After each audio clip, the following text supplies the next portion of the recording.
Hello বন্ধুরা, তোমরা সবাই কেমন আছো? আজকে আমি হেড টু হেডের এপিসোড 5কে বাংলা অনুবাদ করতে চলেছি। তোমাদের যদি ভালো লেগে থাকে তোমরা প্লিজ লাইক সাবস্ক্রাইব করে দেওয়া। যারা আগে এপিসোড করি দেখনি তো গাইস আগে প্লিজ দেখে নাও, নাহলে তোমরা কাহিনী কিছুই বুঝতে পারবে না। তো গাইস প্লিজ ভালো লাগলে সাবস্ক্রাইবও করে দিও। কাহিনী স্টার্ট হয় আর আমাদের দেখানো হয় যেখানে জিন আর যে দুজনে মিলে একসঙ্গে বাইসাইকেল রাইড করতে থাকে। আর যেখানে জিন বলতে থাকে, তোমার কি মনে হয় তুমি এইভাবে করলে আমার 10 বছর ফিরিয়ে দিতে পারবে? তো যে বলে, যদি তোমার এটা পছন্দ হয় তো তুমি আমাকে বলো, আমি তোমাকে আরও এইভাবেই রাইডস করাতে আনবো বাইকে করে। যেটা শুনে যে খুব খুশি হয় আর জিনও খুব খুশি আর বলে যে সত্যি আমরা এতদূর চলে এসেছি, যেটা আমার প্রচুরই মজা লাগছে। তোমার সঙ্গে এভাবে সময় কাটাতে আমার জাস্ট অ্যামেজিং লাগছে। তারপরে তারা দুজন ওখানে গ্রাউন্ডে শুয়ে থাকে আর জিন বলে যে তুমি জানো, তুমি আমাকে সত্যি খুবই অ্যামেজিং একটা জিনিস দিয়েছো। আমরা দুজন যখন এখানে আছি আমার খুবই ভালো লাগছে। যেটা শুনে যে বলে যে তাহলে আমি খুব ভালো কাজ করেছি না আমার ফিলিংসগুলোকে তোমাকে জানিয়ে দিয়ে। তো জিন তাকে থ্যাঙ্কস বলে, তো যে তাকে কিস করে নেয়। আর যখন সে তাকে কিস করতে থাকে আর এই কথাটা পাস্টে হয়েছিল, তো তার প্রেজেন্টে এখন জিন তাকে দূরে সরে আর বলে যে তুমি কি করছোটা কি? তুমি আমাকে কিভাবে কিস করতে পারো? তুমি আমার ফিলিংসগুলো নিয়ে খেলতে পারো না। যেটা শুনে মানে যে এগুলো এতক্ষণ স্বপ্ন দেখছিল, যে বলে যে কিন্তু আমি তোমাকে সত্যি লাইক করি। যেটা শুনে জিন রেগে যায় আর বলে যে তুমি কি একটু আমার জন্য সরি ফিল করো না? যে বলে যে জিন, তুমি আমাকে বোঝার চেষ্টা করছো না কেন? আমি তোমাকে সত্যিই লাইক করি। তো এটা শুনে জিন বলে যে তোমার কি মনে হয়? ঠিক আছে চলো, আমি হেরে গেছি এই গেমের মধ্যে, এবার তুমি হ্যাপি? তো আমার ফিলিংস দিয়ে খেলা বন্ধ করো। তো জিন বলে যে ছাড়ো আমাকে, কিন্তু যে ছাড়ে না। তো জিন তাকে একটা পাঞ্চ মেরে দেয়, তো যে নিচে পড়ে যায়। আর জিন বলে যে তুমি জানো, তোমাকে আমি সবচেয়ে বেশি ঘৃণা করি। তুমি আমার ফিলিংস দিয়ে কী করে খেলতে পারো? যে আমি তোমাকে প্রচুর ঘৃণা করি। তুমি সব কিছু নিয়ে খেলেছো, আমি তোমাকে কিছু বলিনি, বাট আমার ফিলিংস নিয়ে খেলা বন্ধ করো। তোমার কি মনে হয় আমি একজন স্টুপিড হই? তুমি আমার সঙ্গে নাটক করবে ভালোবাসার, তারপরে আমাকে ডাম্প করবে?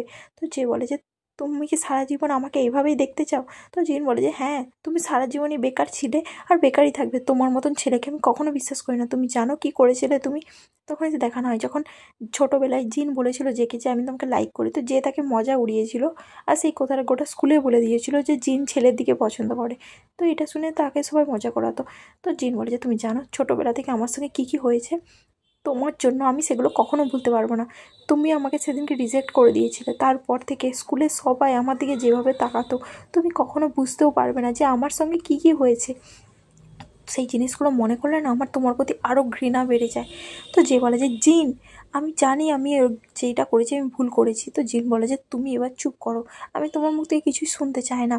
তো এটা শুনে জিন বলে যে তুমি কী ভাবছো? তুমি আমাকে বলবে যে স্কুলে তুমি ছোট ছেলে সেই জন্য তুমি আমাকে যা ইচ্ছা বলেছো আর আমি তোমাকে ক্ষমা করে দেবো? তো যে বলে যে আমি জানি আমি যা করেছি সেটা আমার ক্ষমার যোগ্য নয়, বাট আমি সত্যিই সেগুলো মনে নেই। আর আমি তখন ছোট ছিলাম, আমি সত্যিই জানি না আমি কী করেছি, বাট এখন আমি সেগুলোকে চেঞ্জ করতে চাই। তো জিন বলে যে তুমি জানো, যদি আমি পাস্টে ফিরে যেতে পারতাম না, আমি কখনো তোমাকে লাইক করতাম না।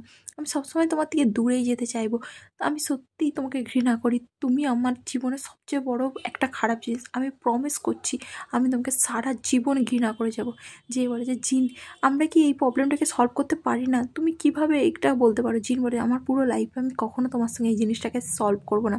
তুমি জানো আমি তোমাকে সারা জীবন মারতে চাই। তুমি আমার লাইফের এমন একটা কার্স যেটাকে আমি কখনো নিজের মনে রাখতে চাই না, বাট আমি কিছু করতে পারবো না। আমি জাস্ট একটা জিনিসই চাই যে তুমি যাই করো আমি তাতে তোমাকে কিছু বলবো না, বাট আমার ফিলিংস নিয়ে খেলা বন্ধ করো। বলে সে ওখান থেকে চলে যায়। যে বলে যে জিন, আমরা এইভাবে শেষ হতে পারি না, প্লিজ আমার কথা শোনো। কিন্তু জিন তো ওখান থেকে চলে যায় আর জের কথা শোনে না। জিন রুমে আসে আর রুমে বসে থাকে। তারপরে সে তার ডায়েরি নেয় আর তার মধ্যে লিখে যে আমি আমার বেস্ট ট্রাই করবো তোমাকে হেট করা, আই সোয়ার। তারপরে দেখানো হয় যে ব্যালকানিতে দাঁড়িয়ে থাকে আর জিনকে দেখার চেষ্টা করে। জিন কী করে, তার পর্দাগুলোকে চাপা দিয়ে দেয়। তার পরের দিন দেখানো হয় যখন যে ঘুম থেকে উঠে আর তার মাকে জিজ্ঞাসা করে যে বাবা কোথায়? তো তার মা বলে যে তোমার বাবা রেস্টুরেন্টে কিছু অর্ডার আছে সেখানে গেছে। তো এটা শুনে সে বলে যে ও আচ্ছা। তারপরে জিনও ওখানে উঠে আসে কারণ সে জের ঘরেই ব্রেকফাস্ট করবে সেই জন্য। তো সেখানে উঠে আসার পরে জের মা বলে যে কী ব্যাপার জিন, তোমার মুড আজকে ঠিক নেই নাকি? তোমাকে এত মুডই লাগছে কেন? তো জিন বলে যে কিছু না। তো তার জের মা বলে যে কিছু না মানেটা কি? আচ্ছা চলো, তোমার মা আমাকে ফোন করে বলেছে তোমার জন্য ব্রেকফাস্ট রেডি করতে। তো চলো আমি এভিডেন্স হিসাবে তোমার একটা ফটো তুলে নিই, জাস্ট স্মাইল করো। তো এটা শুনে জিন একটু স্মাইল করে। তো জের মা বলে যে বাবা তুমি সত্যি কিউট। তারপরে সে বলে যে তোমরা দুজনে একসঙ্গে স্কুলে যাবে তাই তো? তারপরে তোমাদের ক্লাস করে তোমাদের জায়গায় ফিরে যাবে হোস্টেলে। যেটা শুনে জিন তাকে না বলে আর যে হ্যাঁ বলে। তো আন্টি বলে যে মানেটা কি? তো এটা শুনে জিন বলে যে অ্যাকচুয়ালি আন্টি যে আমার থেকে দূরে থাকতে চায়, আমারও একটু প্রাইভেসি দরকার। আমরা দুজন এতদিন ধরে একসাথে আছি, আর আমার মনে হচ্ছে আমি এখন কমফোর্টেবল নয়, তো সেই জন্য আমার মনে হয় যে আমাদের দুজনের এবার আলাদা থাকা উচিত। আই এম সরি বলে জিন যখন ওখান থেকে উঠে যেতে চায়, তার হাত থেকে কাঁচের গ্লাস ভেঙে যায়, যেটাতে সে তুলতেও যায় তার হাত কেটে যায়। যেটাতে আন্টি তাকে বলে যে তুমি কেয়ারফুল থেকো জিন, তোমাকে এসব কিছু করতে হবে না, আমি এসব সামলে নেবো, তুমি চিন্তা করো না। তো জিন তাকে সরি বলে আর বলে যে আমি যে এখন যাচ্ছি আন্টি, ঠিক আছে বলে সে সেখান থেকে চলে যায়। তো আন্টি ওকে বলে, তার যাওয়ার পরেই যে বলে যে মা আমিও যাচ্ছি বলে সে যখন বাইরে আসে দেখে যে জিন গাড়িতে বসে পড়ে। তো যে সে গাড়িটা থামায় আর জিনকে বাইরে বেরিয়ে আসতে বলে। জিন বলে যে কেন, কী ব্যাপার, তুই আমাকে ছেড়ে দে একা। কিন্তু যে বলে যে ঠিক আছে তুই না বেরাবি না, তো আমার কথা না শুনলে আমিও দেখছি কী করি বলে সে গাড়িতে উঠে পড়ে। তো যে বলে যে তুই কি প্লিজ আমাকে একা ছেড়ে দিবি, আমার গাড়ি থেকে বেরিয়ে যা। কিন্তু যে বলে যে আমি তোকে স্টপ করবো, তুই আমার কথা শুনবি না তো আমিও গাড়ি থেকে বেরোবো না। তো জিন বলে যে ঠিক আছে তুই এটাই চাস তো বলে সে গাড়ি থেকে বেরিয়ে চলে আসে। তখনই সে রাস্তা পার হতে চায়, একটা বাইক আসে আর তাকে ধাক্কা মেরে দেয়। যখনই তাকে ধাক্কা মেরে দেয় জিন নিচে পড়ে যায়, তার মাথায় লেগে যায়, তো সে বেহোশ হয়ে যায়। যে ছুটে আসে আর বলে যে জিন, জিন তুই ঠিক আছিস তো, জিন চোখ খোল, জিন তুই ঠিক আছিস। কিন্তু জিন তো চোখ খোলেই না। আর যে তার হাতে পুরো রক্ত দেখতে পায়, যেখানে জিনের মাথা ফেটে রক্ত পড়ছিল, যেটা সে স্বপ্ন দেখছিল। আর তখনই তার হঠাৎ করে ঘুম ভেঙে যায় আর সে ভয় পেয়ে যায়, কারণ সে জিনকে বারবার এরকমভাবে মরতেই দেখতেছে, যেটা তার ভয় লেগে যায়।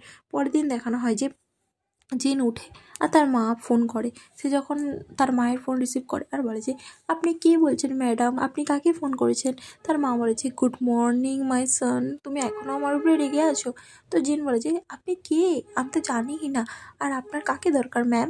তো এটা শুনে জিনের মা বলে যে প্লিজ জিন, মাম্মি সরি, প্লিজ রাগ করো না। এটা শুনে জিন বলে ও তুমি মা, তোমার মনে পড়ে গেল যে তোমার একটা ছেলেও আছে, তো হঠাৎ কী ব্যাপার, কিসের জন্য ফোন করেছো, আমি সত্যিই বুঝতে পারছি না যে তুমি আমাকে কেন মনে করেছো। আর এটা শুনে সে বলেছে আমি আন্টিকে বলেছি তোমার জন্য ব্রেকফাস্ট রেডি করতে, তুমি প্লিজ আন্টির ঘরে যেয়ে কথা খেয়ে নাও। যেটা শুনে জিন বলেছে আমার কলেজের সামনে অনেক রেস্টুরেন্ট আছে, আমি ওখানে খেয়ে নেবো, তোমাকে অত ভাবতে হবে না, ঠিক আছে। তার মা বলে যে না, তুমি যদি এরকম করো তুমি ট্রাফিকের মধ্যে ফেসে যাবে আর তোমার দেরি হবে, তুমি প্লিজ ঘর থেকে খেয়ে যাও, প্লিজ আমার কথা শোনো। যেটা শুনে জিন বলে যে না আমি তোমার কথা শুনবো না, তুমি তোমার ছেলেকে ঘরে একা ছেড়ে চলে গেছো, তো এখন তোমার মনে হয়নি। তো তার মা তাকে সরি বলে। তো জিন বলে যে ঠিক আছে ঠিক আছে, যদি তুমি আমাকে কিছু দাও তাহলে আমি তোমাকে ক্ষমা করে দেবো তোমার একটা পানিশমেন্ট হিসাবে। তো তার মা বলে যে কী চাই তোমার। যেটা শুনে সে বলে যে ঠিক আছে তুমি আমাকে 20,000 টাকা অ্যাকাউন্টে পাঠাও, তাহলে আমি ঠিক হয়ে যাবো। যেটা শুনে তার মা বলে যে ঠিক আছে তুমি তাহলে তাড়াতাড়ি ফিরে চলে এসো বলে সে ফোন রেখে দেয়। তার ফোন রাখার পরেই দেখে যে তার মা তাকে সত্যিই ক্যাশটা পাঠিয়ে দিয়েছে, যেটা দেখে তো জিন খুব খুশি হয়ে যায়। ভাই কে না খুশি হবে মায়ের কাছ থেকে এত টাকা পেলে। তারপরে সে তার মাকে কটা ইমোজির মতন ছবি ফেলতে থাকে। কে দেখানো হয় যে ড্রেস পরতে থাকে, সে সেই জ্যাকেটটা পরে না যেটা সে স্বপ্নের মধ্যে দেখেছিল। তারপরে তার মা তাকে নিচে এসে বলে যে তোমার বাবা রেস্টুরেন্টে গেছে, মানে যা যা সে স্বপ্নের মধ্যে দেখেছিল। জিন খেতে আসলো আর তার মা জিজ্ঞাসা করেছিল জিনকে কেন তুমি এত মুড়ি হয়ে আছো। তারপরে তুমি জেকে জিজ্ঞাসা করেছো যে কী ব্যাপার তুমি এভাবে দাঁড়িয়ে আছো কেন। যে পুরো শকড হয়ে যায় যে সে যা যা ফিউচারে দেখেছিল সেগুলো সব হচ্ছে। এমনকি তার মা জিনের ফটো তুলেও তার মাকে পাঠাচ্ছিল, সে এগুলোও দেখে আর তার শকড হয়ে যায় যে তার মানে তার সে যেই ভবিষ্যৎটা দেখেছিল সেটা সম্পূর্ণ সত্যি হতে চলেছে। আর যেটা থেকে সে পুরো শকড হয়ে যায়। আর তারপরে সে জিনকে আটকায় যে জিন চলো এখান থেকে চলো। জিন বলে যে কী ব্যাপার কি, তুমি আমার হাত ছাড়ো। বাট যে বলে যে আমি বলছি না তুমি এখান থেকে চলো। তো জিন বলে যে ছাড়ো আমাকে বলছি। তো তার হাত লাগে আর গ্লাস সেই নিচে পড়ে যায়, যেটা দেখে যে বুঝে যায় যে তার মানে সত্যিই ফিউচার সেম হয়ে চলছে। তারপরে সেখানে দেখানো হয় যে জিন বলে যে ছেড়ে দাও আমাকে। তো এটা শুনে সে বলে তার মা জিজ্ঞাসা কী হয়েছে নাকি। তো যে বলে যে আমাকে জিনকে হেল্প করতেই হবে। জিন রাগে ঘর থেকে বেরিয়ে আসে। তখনই তার পাশ দিয়ে একটা মোটরসাইকেল পাশ কাটায়, যেটা তার অ্যাক্সিডেন্ট হতে হতে সে বেঁচে যায়। তবে সে ভাবলে যে এদের কিসের তাড়া, হ্যাঁ। তারপরে সে ছুটে আসে আর তার গাড়িতে বসতে যায়। তখনই সে তার গাড়িতে বসে পড়ে। তো যে আসে আর বলে যে জিন গাড়ি থেকে বেরিয়ে আসো। জিন বলে যে তোমার প্রবলেমটা কি, সরে যাও এখান থেকে। তো যে বলে যে না আমি তোমাকে যেতে দেবো না, তুমি এখান থেকে বেরিয়ে আসো। জিন বলে যে না আমি বেরাবো না। তো যে বলে যে ঠিক আছে তুমি বাইরে আসবে না তো বলে সে কী করে জিনের গাড়ির মধ্যে বসে পড়ে। তো যে বলে যে তোমার প্রবলেমটা কি, তোমার কী হয়েছে নাকি, তুমি এরকম কেন করছো, আমাকে জাস্ট একা ছেড়ে দাও। যে বলে যে না তুমি যদি আমার কথা না শোনো আমি তোমাকে আজকে কোথাও যেতে দেবো না জিন। তো জিন বলে যে ঠিক আছে তুমি যদি এটাই চাও এটাই হবে, আমি হেঁটে চলে যাবো বলে সে গাড়ি থেকে বেরিয়ে পড়ে আর হেঁটে হেঁটে রাস্তা দিয়ে যেতে থাকে। তখনই যে পিছনটা থেকে ছুটে আসে আর একটা বাইক এসে জিনকে অ্যাক্সিডেন্ট করতেই যায়, বাট যে এসে তাকে বাঁচিয়ে নেয়। যেটা সে ফিউচারে দেখেছিল যে জিনের অ্যাক্সিডেন্ট হয়ে গেছে, কিন্তু যে তাকে বাঁচিয়ে দেয়। তারপরে সে বলছে তুমি ঠিক আছো। জিন বলে যে তুমি ঠিক আছো যে, তোমার কি হয়েছে? যে তখনই হঠাৎ করে আলাদা আলাদা ভিশন আসতে চালু করে। জিন বলে যে কি হয়েছে, তুমি ঠিক আছো যে? কিন্তু যে তো একদম জিনেরকে যে সে বাঁচিয়েছে তার মাথা পুরো ব্যথা করতে থাকে, হঠাৎ করে তার মাথার মধ্যে প্রচুর হেডেক করতে থাকে, আর সে যে স্বপ্নের মধ্যে যেটা দেখেছিল সেটা বারবার তার চোখের সামনে আসতে থাকে, আর এইভাবে সে বেহোশ হয়ে যায় জিনের গায়ে। তারপরে সিনে আমাদের ফ্রেমকে দেখানো হয়, যার কাছে জিন ফোন করে আর বলে যে বেহোশ হয়ে গেছে, আর আমি সেই জন্য এখন কলেজ আসতে পারছি না। যেটা শুনে প্রেম বলে যে কী হয়ে, এটা কী করে হলো? ভ্যান বলে যে কী হয়েছে, এটা কি? প্রেম বলে যে ও হঠাৎ করে কী করে আজকে বেহুশ হয়ে গেল।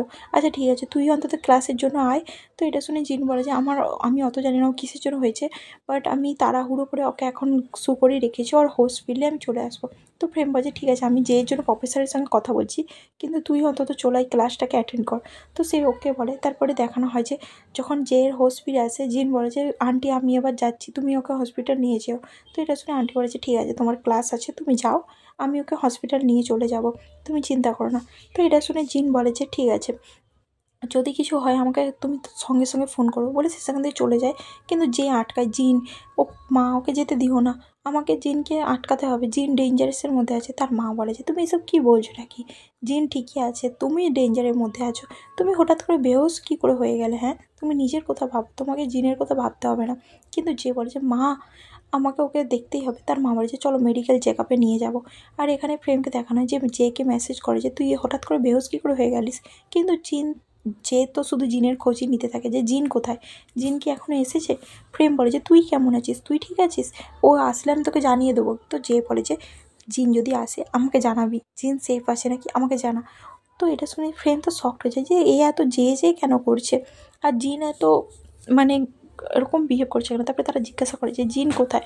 তো জিন বলে যে আমি চলে এসেছি। তো ফ্রেম বলে যে ঠিক আছে, তুই ঠিক আছিস তো? তো সে বলে যে হ্যাঁ। তো সে যে কেউ জানিয়ে দেয় যে জিন ঠিক আছে। তারপরে ভ্যান জিজ্ঞাসা করে যে কী ব্যাপারে, কী হয়েছে, যে কী হয়েছে। তো এটা শুনে জিন বলে যে আমি জানি না, আমি যখন এসেছিলাম তো হঠাৎ করে দেখলাম যে ও এখন হোশ ফিরে চলে এসেছে, ও হঠাৎ করে অসুস্থ কী করে হয়ে গেল আমি সেটাই বুঝতে পারছি না, আমি ওকে আগে কখনো অসুস্থ দেখিনি। তো ভ্যান বলে যে তুই ঠিকই বলেছিস। জিন বলে যে তোরা জানিস যে না আজও বিহেভ করছে, কালকে রাতে ও ঠিকঠাকই ছিল, হঠাৎ করে আজকে ব্রেকফাস্টেও ও ঠিক ছিল, ব্রেকফাস্ট করার পর যখন আমরা ঘর আসতে যাচ্ছিলাম হঠাৎ করে সাডেনলি ও বেহুশ কেন হয়ে গেল। সে মনে ভাবতে থাকে যে জিন কীরকম আজও বিহেভ করছে ওর সাথে। তো এটা ভেবে সে শকড হয়ে থাকে। তার ফ্রেন্ডরা বলে যে তুই কি কিছু মনে হচ্ছে যে ও কিছু আজব বিহেভ করেছে, তুই কদিন ধরে দেখছিস।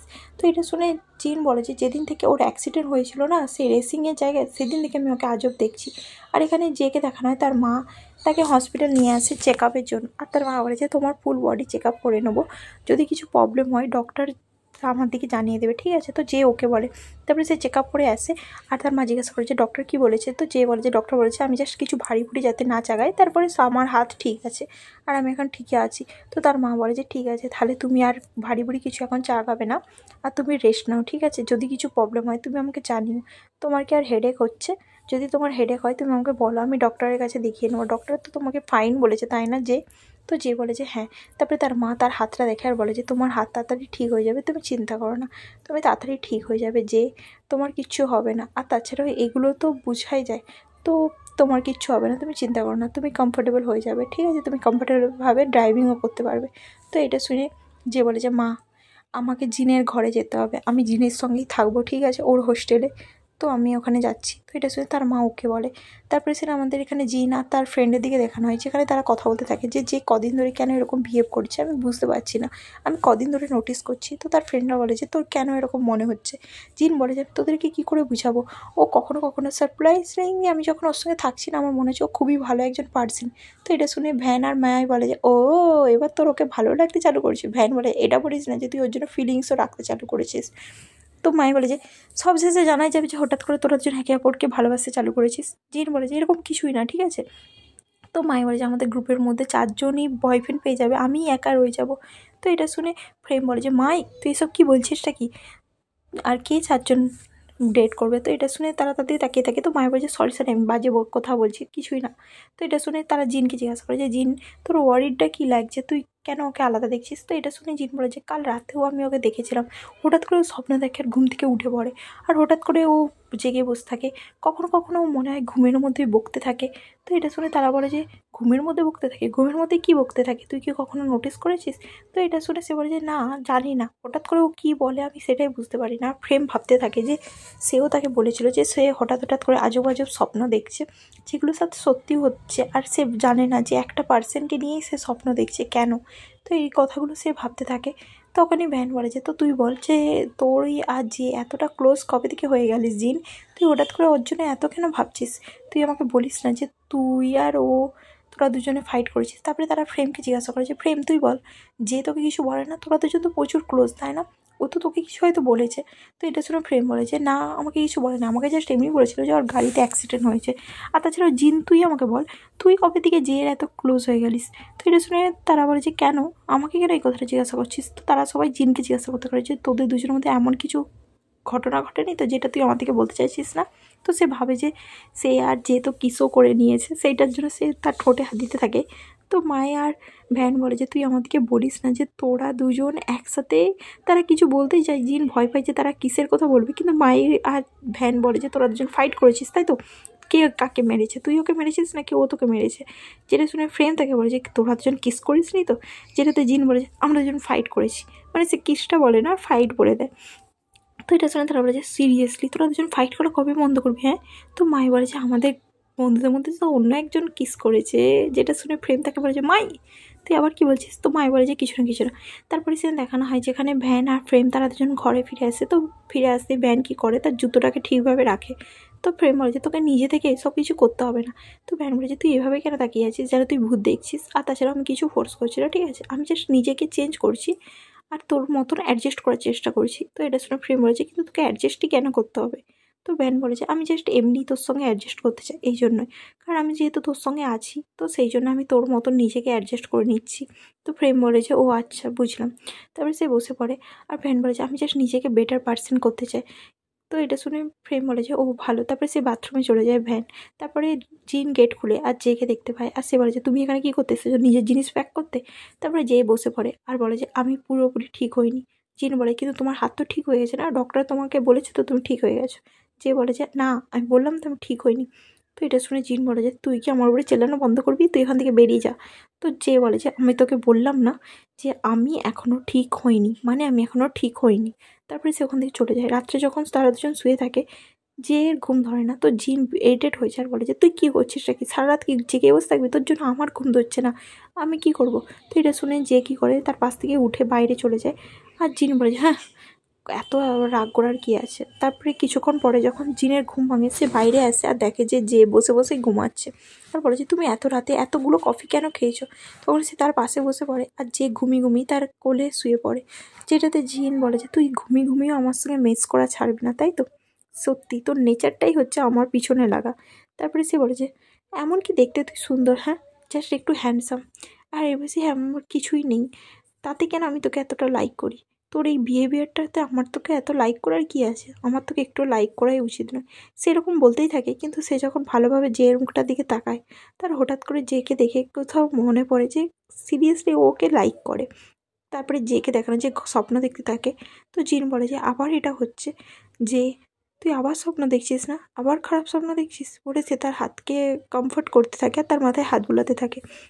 ফ্রেমকে দেখানো হয় যে ঘুমিয়ে থাকে ভ্যানের সঙ্গে, তার ঘুম ভাঙে। তো সে উঠার চেষ্টা করে বাট ভ্যান তাকে আরও জড়িয়ে ধরে ঘুমিয়ে পড়ে। তো এটা দেখে ফ্রেম বলে যে ভ্যান আমাকে এবার শাওয়ার নিতে যেতে হবে, আমাকে ছাড়। কিন্তু ভ্যান তাকে ছাড়ে না। যেটাতে ফ্রেম কী করে আবার 7:30 এলার্ম সেট করে ঘুমিয়ে পড়ে। আর ভ্যান তাকে দেখে স্মাইল করতে থাকে। আর এখানে সিন চেঞ্জ হয়, আমাদের জিনকে দেখানো হয় যে ঘুমিয়ে যায়, যে ঘুম থেকে উঠে, কিন্তু যখনই জিন উঠে পড়ে তো যে আবার ঘুমানো নাটক করে। জিন উঠে আর তাকে বালিশ দিয়ে ওখান থেকে চলে যায়। তারপরে যে স্মাইল করে আর মনে মনে ভাবতে থাকে ফিউচার আমি দেখে নিয়েছি, যে তুই চিন্তা করিস না, যা যা ফিউচারে হয়েছে সেগুলো আমি কখনোই হতে দেবো না, তুই এতটা কিউট আমি আগে থেকেই জানতাম। তারপরে সিন চেঞ্জ হয়, আমাদের দেখানো হয় স্কুলের সিন, যেখানে তারা সবাই কথা বলতে থাকে আর ভ্যান বলে যে আমাকে কি ঘুম পাচ্ছে। ফ্রেম বলে এই তো সবে ক্লাস চালু হয়েছে তাও তোকে ঘুম পাচ্ছে? তো সে বলে যে আমার মর্নিং ক্লাস একদমই পছন্দ নয়। তারপরে জিন আর যে আসে, যেটা আসে তারা বলে যে ভ্যান জিজ্ঞাসা করে যে তুই ফুল রিকভার হয়ে গেছিস, তুই এখন ঠিক আছিস তাই না? তো যে বলে যে হ্যাঁ। তো প্রেম বলে যে তাহলে তুই যখন এখন ঠিক আছিস তাহলে তোদের দুজনকে এখন আর একসাথে থাকতে হবে না, তাই তো? তার মানে তুই এবার ঘরে যেয়ে থাকতে পারবি আর নিজের রুমে থাকতে পারবি, তাই তো? তো এটা শুনে যে বলে যে প্রেম আমার মনে হয় আমাদের দুজনে বাথরুম যাওয়া উচিত। তো ভ্যান বলে যে আমিও আসছি তোদের সঙ্গে। প্রেম বলে যে না, তোকে আসতে হবে না, আমরা যদি না তাড়াহুড়ো করে ফিরে আসতে পারি তোরা আমাদের ক্লাসে রোল কল করে দিস। তারা ওখান থেকে চলে যায়। তারপরে ভ্যান বলে যে জিন তুই প্লিজ আমার পাশে এসে বস না। তো জিন বলে যে আমি তোর সামনেই তো বসে আছি, তোর পাশে এসে বসার কি দরকার, নাকি তোর ঘুমের এখনও নেস কাটেনি? তো এটা শুনে ভ্যান বলে যে কমন আমার পাশে এসে বস না, আমার একা একা ফিল হচ্ছে, প্লিজ আমার পাশে এসে বস। তো জিন বলে যে তুই তোর বাবাকে ডাক তোর পাশে এসে বসার জন্য, ঠিক আছে? আমাকে ডাকিস না। আর চল ক্লাস কর, তোর পাশে বসে আমি এমন কী অংশা কী করবো? তো এটা শুনে ভ্যান বলে যে ও হো, তুই সত্যি কীরকম ফ্রেন্ড। আর এখানে যে আর ফ্রেন্ডে দেখানো হয়, যেখানে প্রেম জিজ্ঞাসা করে যে কী ব্যাপার, কী হয়েছে, তুই এখনও কিছু চলছে তোর মনে? তো যে তাকে সব কিছু বলতে থাকে। তারপরে ক্লাস শেষ হয়ে যায়, সে ফিরে আসে, যেটাতে ভ্যান বলেছে হ্যাঁ তোরা বাথরুম করতে পুরো ক্লাসটাকেই মিস করে দিলিস, তাই তো? এবার যখন ক্লাস মিস করবি আমাকেও ডাকবি, আমি লোনলি ফিল করি, ঠিক আছে? তখন যে জিজ্ঞাসা করে যে জিন কোথায়? তো ভ্যান বলেছে ও তো অনেক আগেই চলে গেছে।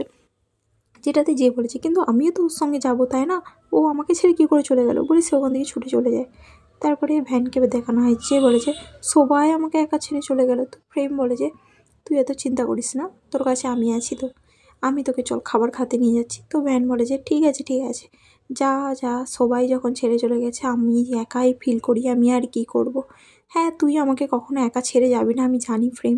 প্রেম বলে যে তুই কী বলছিসটা কি, চল আমি তোকে খাওয়াতে নিয়ে যাবো বলছি তো। তো এটা শুনে ভ্যান বলে যে হ্যাঁ আমার মনকে তুই সান্ত্বনা দে, আর কি করব আমি। যাই হোক চল যাওয়া যাক এখান থেকে, এখানে থেকেও এমনিতেও কোনো লাভ নেই, আর তুই জানিস তোর এই বিহেভিয়ারের জন্য আমি তোকে কখনোই ছেড়ে যেতে চাই না। তো প্রেম বলে যে তুই চুপচাপ চল, এসব কথা বলা বন্ধ কর, ঠিক আছে? তারপরে জেকে দেখানো যে ছুটে আসে, আর জিনকে বলে যে জিন তুই দরজা খোল, জিন আমাকে তোর সাথে নিয়ে চল, জিন তাড়াতাড়ি গাড়ি দরজা খোল। তারপরে জিন কী করে উইন্ডো খুলে আর বলে যে তোর হাত ঠিক হয়ে গেছে তাই না, তো এবার তো তুই নিজে থেকে ড্রাইভ করে যেতে পারবি, তো বেকার বেকার আমাকে আর তোর বেবি সিটিং করতে হবে না। বলে সে তাকে বাই করে আর ওখান থেকে চলে যায়। তখনই জের হঠাৎ করে পাশের সিন মনে পড়ে যায়, যখন জে আর জিন তারা একসঙ্গে লাবিডাবি হতে থাকে, যেটা দেখে জের মাথা পুরো আবার ব্যথা করতে থাকে, আর সে স্বপ্নের মধ্যে যেগুলো দেখছিল সেটা দেখে তার মাথায় খুব যন্ত্রণা চালু হয়ে যায়। সে বারবার স্বপ্নের মধ্যে যে মানে নিজেকে আর জিনকে দেখতে থাকে, যেটাতে সে প্রচুর কষ্ট পাচ্ছিল। তারপরে জিনকে দেখানো যে রুমের মধ্যে বসে থাকে, জের জন্য ওয়েট করতে থাকে। তখনই জের মা তাকে ফোন করে, তো সে ফোন রিসিভ করে, আর জের মা বলে যে জিন যে কি তোমার কাছে আসে, ও অনেকক্ষণ ধরে এখান থেকে গাড়ি নিয়ে চলে গেছে কিন্তু ও এখানে নেই। যেটা শুনে তো জিন বলে যে কিন্তু না ও এখানেও নেই। তো তার মা চিন্তা করতে থাকে, যেটা শুনে তো জিন বলে যে ঠিক আছে আমি খোঁজ করছি, আমি যদি কিছু জানতে পারি আমি তোমাকে জানিয়ে দেবো যদি আমি কিছু জানতে পারি। তারপরে তার কাছে আবার ফোন আসে, যে তার ফোন করে আর সে বলে যে ঠিক আছে আমি এক্ষুনি আসছি।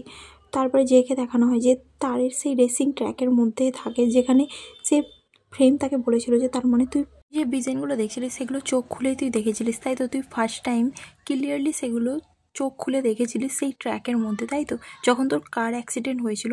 তো এই কথাগুলো সে মনে করে আর বলে যে হ্যাঁ আমার তো নিজের উপরেই কন্ট্রোল ছিল না, আমি তো জানিই না যে আমি ড্রাইভও করছিলাম, আমি তোকে কীভাবে বুঝাবো আমি নিজেও জানি না।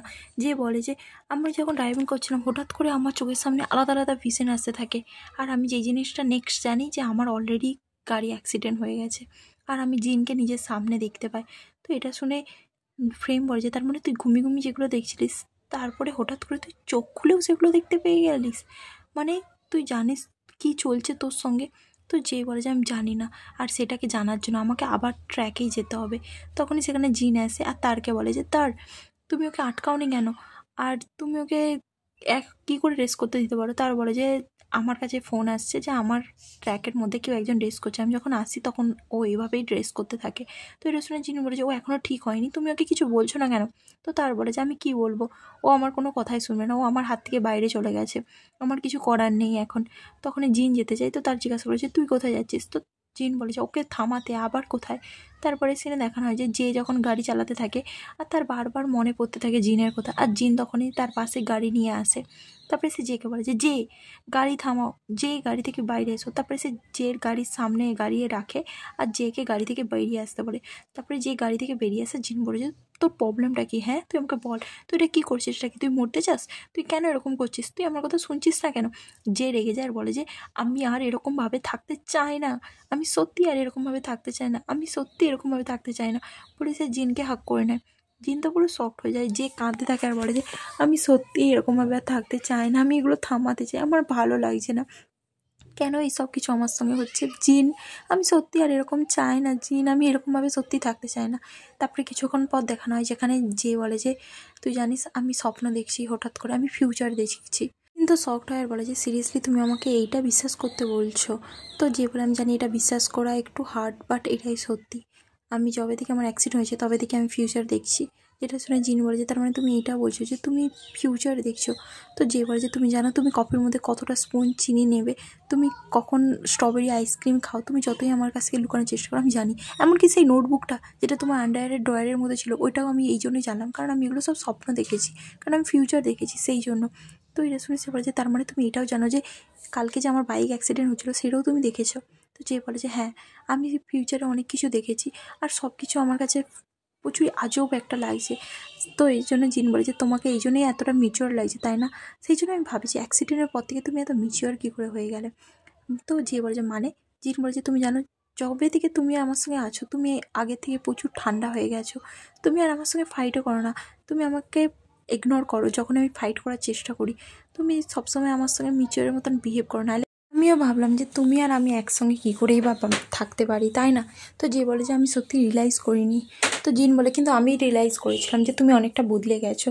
তো যে বলে যে হ্যাঁ, তো জিন বলে যে আমি জানি না যে তুমি আমাকে বলছো যে তোমার এই কথাগুলো বিশ্বাস করতে, তো তুমি আমাকে বলো যে তুমি আর কী কী ফিউচার দেখেছো। যেটা শুনে যে বলে যে আমি ফিউচার দেখেছি আমাদের 10 বছর পরের ফিউচার। যেটা শুনে জিন বলে যে কী মানেটা কী। তো এটা শুনে সে বলে যে হ্যাঁ, তো সেই জন্যই তো আমি বলেছিলাম যে তোমার নোটবুকের ফিলিংসগুলো আমাকে হেল্প করেছে আমার ফিলিংস বুঝতে, আমি বুঝতে পেরেছি যে আমি তোমার জন্য কীরকমভাবে ফিল করি। আর আমি সত্যিই বলছি তোমার নোটবুকে যেই ফিলিংসগুলো ছিল সেটা থেকে আমি রিয়েলাইজ করতে পারলাম যে আমার মনে যে ফিলিংসগুলো ছিল সেগুলো জাস্ট আজব নয়, আমি সত্যিই তোমাকে ভালোবাসি। তখনই জিন বলে যে মানেটা কি, তুমি 10 বছর পর কী দেখেছো বলো আমাকে। তো এটা শুনে যে বলে যে আমি দেখেছি যে আমরা দুজন বয়ফ্রেন্ডস। তারপরে সে তাকে হাক করে নেয় আর বলে যে আমরা দুজন এইভাবে হাক করি আর এইভাবে কিসও করি বলে সে তাকে কিস করে নেয়। আর জিন তো পুরো শকড হয়ে যায় যে এইসব কী বলছে। আর যে বলে যে তুমি জানো আমি তোমাকে ভালোবাসি আর 10 বছর পর আমরা একে অপরকে ভালোবাসবো, আমি তোমাকে লাইক করি জিন, আমি তোমাকে ভালোবাসি। আর এখানে এপিসোডটা শেষ হয়ে যায়। আজকের জন্য এটুকুনি ছিল গাইস, টাটা বাই।